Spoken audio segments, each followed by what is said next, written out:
KNBR 68. John Tesh is more famous than ever before. And Leonard Nelson put together that John Tesh 1 minute experience yesterday. We going to hear that again? Why not? You know why? Because it's funny. It is funny, and we all admire the way John Tesh pronounces foreign names. And when I got home yesterday, I had email from a fellow who writes for the Olympic Games on the internet. He heard about the John Tesh piece that we had on the air. He wants a recording of it. He wants to put it on the internet. Oh, that's great. So start your recorders now, folks. For the final time, our salute to John Tesh. Dominique Moceanu. This is a big routine. Yelena Piskun. A gigantic routine right here. Lilia Polkapaeva. One thing this guy knows how to do, he can chip away with the best of them.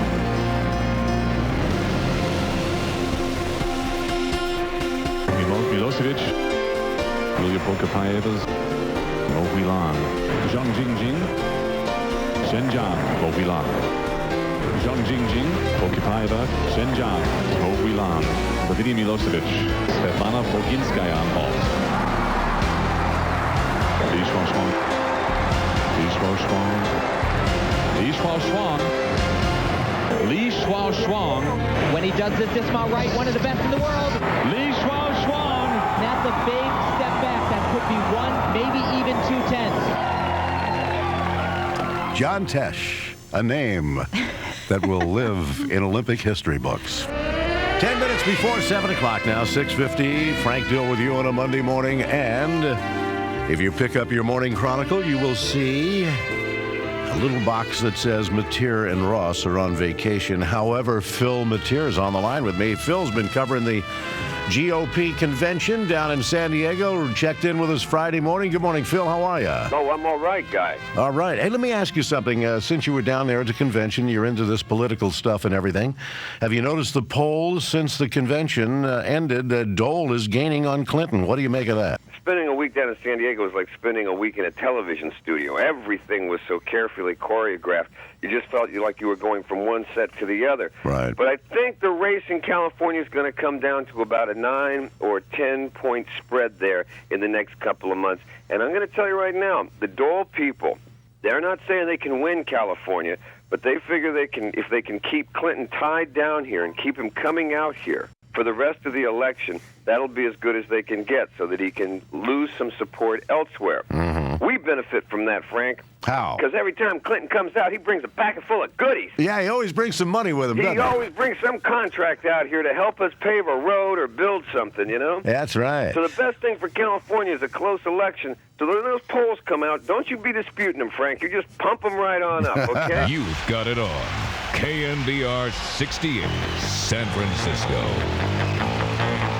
It's 6:50, 10 before 7 o'clock. Frank Dill here. And how would you like to smell like a donut? I want to find out more about this, too. And I've got on the line with me Craig Freeman.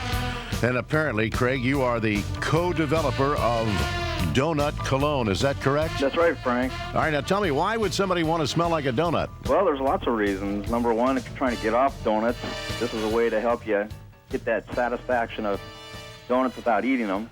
Oh, I never... That means you get no fat, no cholesterol. Yeah, I see. You just smell like one. That's right. Number two, the fragrance is actually associated as an aphrodisiac.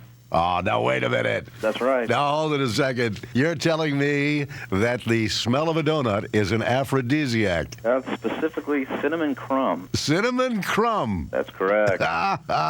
Oh, this is designed to sell this stuff. I can tell that. That's right. Now, if I walk into a Winchell's donut shop today, I just say I'd like to smell like a donut, and they'll produce this donut cologne for me, and I can take a look and a smell, huh? That's correct. And then buy it for how much? $4.95. $4.95. Heck of a deal. That's right. Yeah, every one comes individually packaged, its own little pink donut box, and there's some warnings on the side. Make sure you don't frost or glaze your arteries. And talk about different aspects of law enforcement, donut eating, and, of course, love. I gotcha. Well, you're all right with me. Thanks very much, Craig Freeman. And there's a story of smelling like a donut. Man, it's only in America that you can turn out products like this then cross your fingers and hope you make $1 million. Okay, weather-wise, we've got some thin fog coming through the gate this morning, but it's going to burn off quickly. It's going to be a warm day around here today. Yesterday was a beauty. Now, 5 minutes after 6 o'clock on KNBR 68, the sports leader. And ladies and gentlemen, we're going to take you to the heartland of America. Chicago, that darling town. And our own personalized correspondent from the Democratic National Convention is on the line.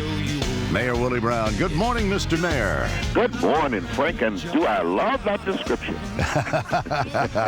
Personalized correspondent. That's right. Well, this is about as personal as you can get. Getting the mayor of San Francisco, who's in the midst of all the activity at the Democratic National Convention. By gosh, how is it going for you?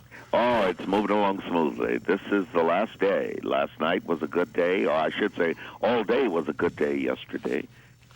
Closing with last night when Al Gore got his opportunity to shine. Well, it's the big night tonight, the final culmination of the Democratic National Convention, and you'll be speaking on the biggest night of them all. Well, it'll be supposedly the biggest audience, and that's what kind of caused them to think they could get away with moving me. Mm-hmm. I had been so psychologically primed for last night. I see. Now, last night we saw Al Gore give his version of the Macarena. Did you see that?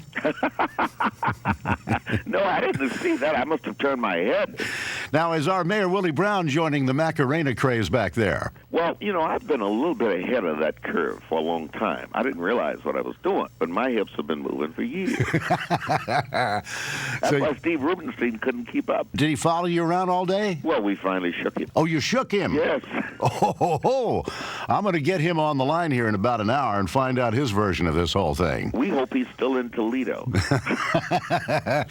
Mayor Willie Brown, it's a delight talking to you. Can I count on you for one more report tomorrow morning after this thing wraps up? You can absolutely count on me to give my description of the Macarena. All right. Well, all right. Thank you very much for the reports all week long, and we'll talk to you in the morning. All right. See you later. Very good. Mayor Willie Brown. He's our personal correspondent at the Democratic National Convention in Chicago. Hey, Steve, I understand the mayor just shook you. Frank, he shook me. I think he used that Chronicle subway token I gave him yesterday. Get as far away from me as possible. But he goes to these fancy parties. You need to wear a necktie to get in, and I left all my neckties in San Francisco. Oh, man, you should have planned a little better. Well, you know what I did instead? I went to the zoo yesterday. It's great to get paid money to go to the zoo. I went out to see Binti, the hero gorilla that the First Lady had talked about in her speech the night before. Oh, yeah. Well, I wanted to see if Binti was proud and excited and thrilled to be in the First Lady's speech, but she was just sitting there on a branch, swinging on and doing with her finger what gorillas do with their fingers. And we won't talk about what she was doing with her finger, but I think she was taking this thing very much in stride. I think she of all the creatures in Chicago has the right idea about Democratic convention speeches. Well, now Binti anyway is a transplanted San Franciscan. Absolutely. All the good breeding and manners that she learned that gave her the qualifications to do what she did with Then Poor Child Fell Into Her Enclosure. She picked all those up in her formative years, which were in San Francisco. Yeah. Mayor Willie Brown speaks tonight. Are you going to hang around and hear his speech? I will listen to this speech. You know what he said yesterday? I think we talked about this. He said they had asked him for pre-approval of the speech, and he said he wasn't going to give it to him, and he said if they insisted, he was going to give him a copy of the Gettysburg Address. Got it all. KNBR 68, San Francisco, the sports leader. Now, how about some techno talk? We'll get Tim Beharin in here. Tim is brought to you by Career.com, and Tim Beharin, of course, is with Creative Strategies down in San Jose. The man knows everything about the computer industry, it seems to me. And I understand you were roaming around and browsing the web, and you found something interesting for the school kids out there. Yeah, Frank, I think we went to school in the wrong era. Yeah. I remember going, when I had to do a term paper or something, going down to the library and spending many hours doing my search there and, getting newspapers and magazines and cutting out stuff. And there's a service now available through the web that is titled The Electronic Library. Electronic Library, Yeah, and you can find it at www.elibrary.com. Elibrary.com. Now, this site has a full encyclopedia that is always up to date, and it has the full text of 150 newspapers. Wow. It also has what I've got to believe is the best magazine newsstand on the web, as well as an extensive photo library service. All right. Now, this one is the Electronic Library, and let me get it straight. It's www.elibrary.com. Right. It's really worth looking into. At least check it out. Well, he's back from vacation, our Hollywood movie man, Edward Margulies. He's an executive editor of Movie Line magazine and author of Bad Movies We Love. And Edward, I must say, we missed talking to you for the last few weeks while you were on vacation. Well, Frank, thanks. That's very nice. I missed ragging on Hollywood for you. Uh-huh. Now, you know, while I was on vacation, Hollywood tried, while I was out of town, to try and sneak past me 3 of the worst sports movies ever made. Sports movies? Now, wait a minute. You're going to tell me you didn't like Tin Cup? That's right, Frank. I am going to tell you I didn't like Tin Cup. I mean, I have to say, Tin Cup is the best Kevin Costner movie in many years, but alas, Frank, it's still about golf. I hope the filmmakers who made The Fan are embarrassed to death. They certainly should be.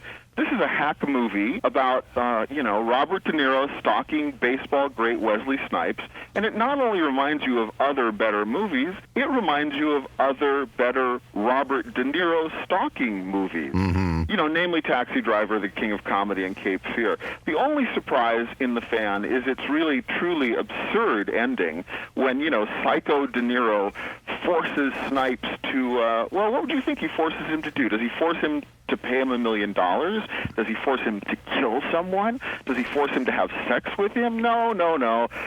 De Niro forces Snipes to play baseball with him in the rain. In the rain. Pretty scary stuff.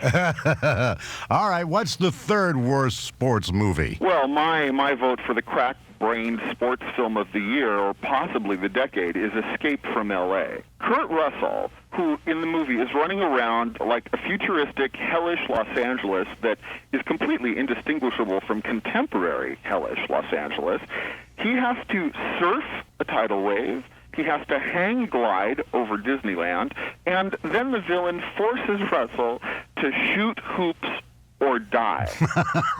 Now, if you want to see a good Kevin Costner sports movie, skip Tin Cup and rent Bull Durham. Oh, well, that's true. And if you want to see a good Robert De Niro stalker movie, skip The Fan and rent Taxi Driver. Whereas if you want to see a good Kurt Russell movie, well, you're out of luck. We're still waiting for him to make one. Same old Edward. Edward Margulies, back from vacation and executive editor of Movie Line magazine and author of Bad Movies We Love on KNBR 68, the sports leader.